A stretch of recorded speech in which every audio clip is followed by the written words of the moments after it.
All right, here's the next part of Harry Potter and Sorcerer's Stone, chapter 12. It looked like a disused classroom. The dark shapes of desks and chairs were piled against the walls, and there was an upturned wastepaper basket, but propped against the wall facing him was something that didn't look as if it belonged there. Something that looked as if somebody had put it there to keep it out of the way.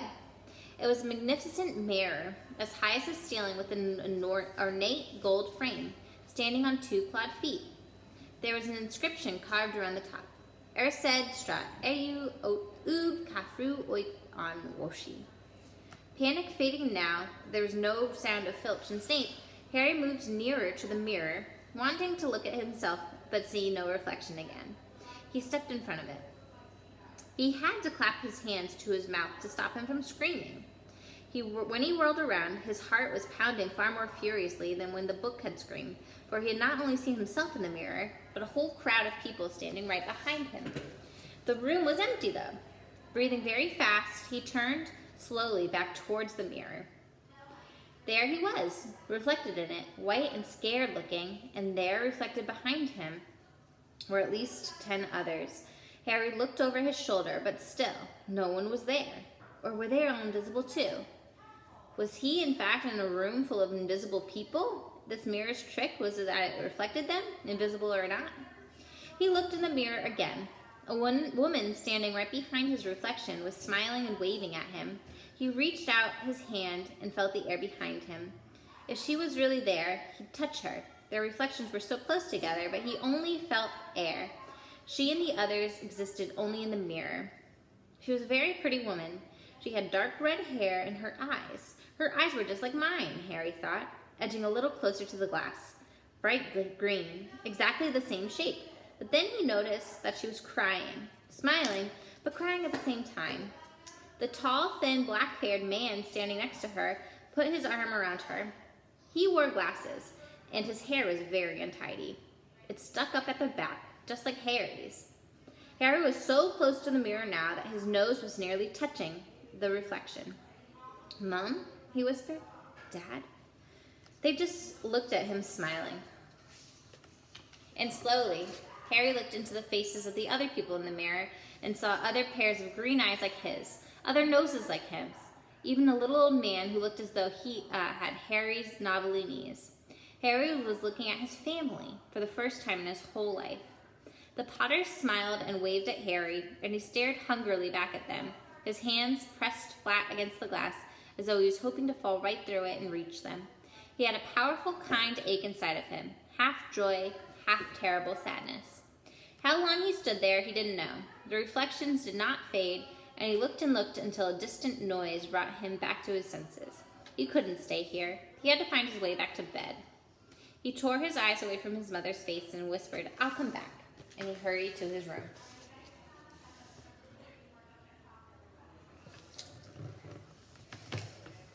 "You could have woken me," said Ron.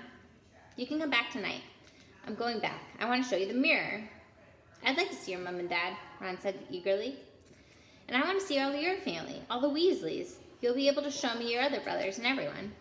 "You can see them any old time," said Ron. "Just come around my house this summer. Anyway, maybe it only shows dead people. Shame about not finding Flamel, though.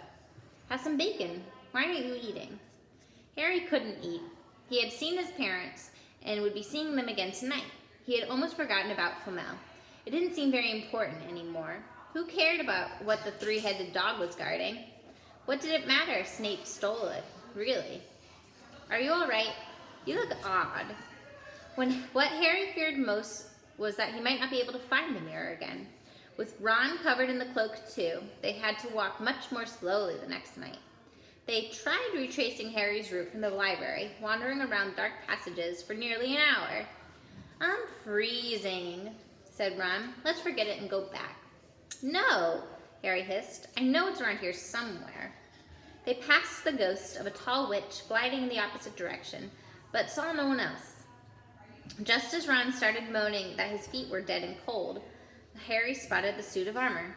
"It's here. Yes, right here." They pushed open the door. Harry dropped the cloak from around his shoulders and ran to the mirror. They were there, his mother, his father, beaming at the sight of him. See? Harry whispered. I can't see anything. Look at them all. There's loads of them. I can only see you. Look at it properly. Go on, stand where I am. Harry stepped aside, but with Ron in front of the mirror, he couldn't see his family anymore. Just Ron in his paisley pajamas. Ron, though, was staring transfixed at the image. Look at me, he said. Can you see all your family standing around you? No, I'm alone, but I'm different. I look older. I'm head boy. What? And I'm wearing a badge like Bill used to, and I'm holding the house cup and the Quidditch cup. I'm Quidditch captain. Ron tore his eyes from the splendid sight to look excitedly at Harry. Do you think this mirror shows you the future? How can it? All my family are dead. Let me have another look. You had it just to yourself all last night. Give me more time.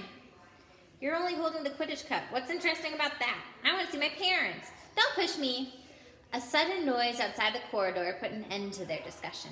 They hadn't realized how loudly they had been talking. Quick! Ron threw the cloak back over them as the luminous eyes of Mrs. Norris came around the door. Ron and Harry stood quite still, both of them thinking the same thing. Did the cloak work on cats? After what seemed like an age, she turned and left. This isn't safe. She might have gone for Filch. I bet she heard us. Come on, let's go. And Ron pulled Harry out of the room. The snow hadn't melted much the next morning. Want to play chess, Harry? Said Ron. No. Why don't we go down and visit Hagrid? No, you can go. I know what you're thinking about, Harry. That mirror.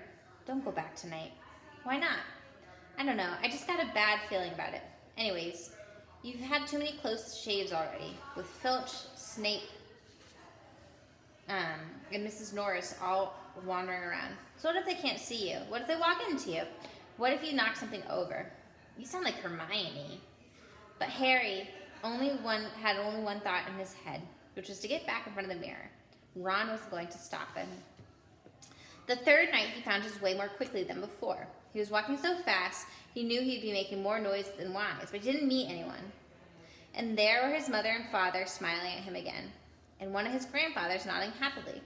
Harry sank down onto the floor in front of the mirror. There was nothing to stop him staying there all night with his family, nothing at all, except... So, you're back again, Harry. Harry felt as though his insides had turned to ice. He looked behind him. Sitting on one of the desks by the wall was none other than Albus Dumbledore. Harry must have walked straight past him, so desperate to get to the mirror he didn't notice him. I didn't see you, sir. Strange how short-sighted being invisible can make you, said Dumbledore, and Harry was relieved to see that he was smiling. It's a picture of Dumbledore. So, said Dumbledore, slipping off his desk to sit on the floor with Harry, you, like hundreds before you, have discovered the delights of the Mirror of Erised.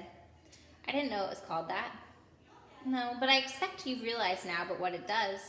Well, it shows me my family, and it showed your friend Ron himself as head boy. How did you know? I don't need a cloak to become invisible, said Dumbledore gently. Now, can you think of what the Mirror of Erised shows us? Harry shook his head. Let me explain. The happiest man on earth would be able to use the Mirror of Erised like a normal mirror. That is, he would look into it and see himself exactly as he is. Does that help? Harry thought. Then he slowly said, it shows us what we want, whatever we want. Yes and no, said Dumbledore quietly. It shows us nothing more or less than our deepest, most desperate desire of our hearts. You, who have never known your family, see them standing all around you. Ron Weasley, who has always been overshadowed by his brothers, sees himself standing alone, the best of them all. However, this mirror will only give us neither knowledge or truth. Men have wasted away before it, entranced by what they have seen, or driven mad, not knowing if what they show us is real or even possible. The mirror will be moved to a new home, Harry, tomorrow. And I ask that you do not go looking for it again. But if you do run across it, now you will be prepared. It does not do well to dwell on dreams and forget to live. Remember that. Now, why don't you put on that admirable cloak back on and get off to bed? Harry stood up. Sir, Professor Dumbledore, Can I ask you something? Obviously, you just done so, Dumbledore smiled. However, you may ask me one more thing. What do you see when you looked in the mirror? Well, I see myself holding a pair of thick woolen socks. Harry stared. One can never have enough socks, said Dumbledore. Another Christmas has come and gone, and I didn't get a single pair. People insist on giving me books. It was only when he was back in bed that it struck Harry that Dumbledore might not have been quite truthful. But then he thought, as he shoved Scabbers off his pillow, it might have been a quite personal question.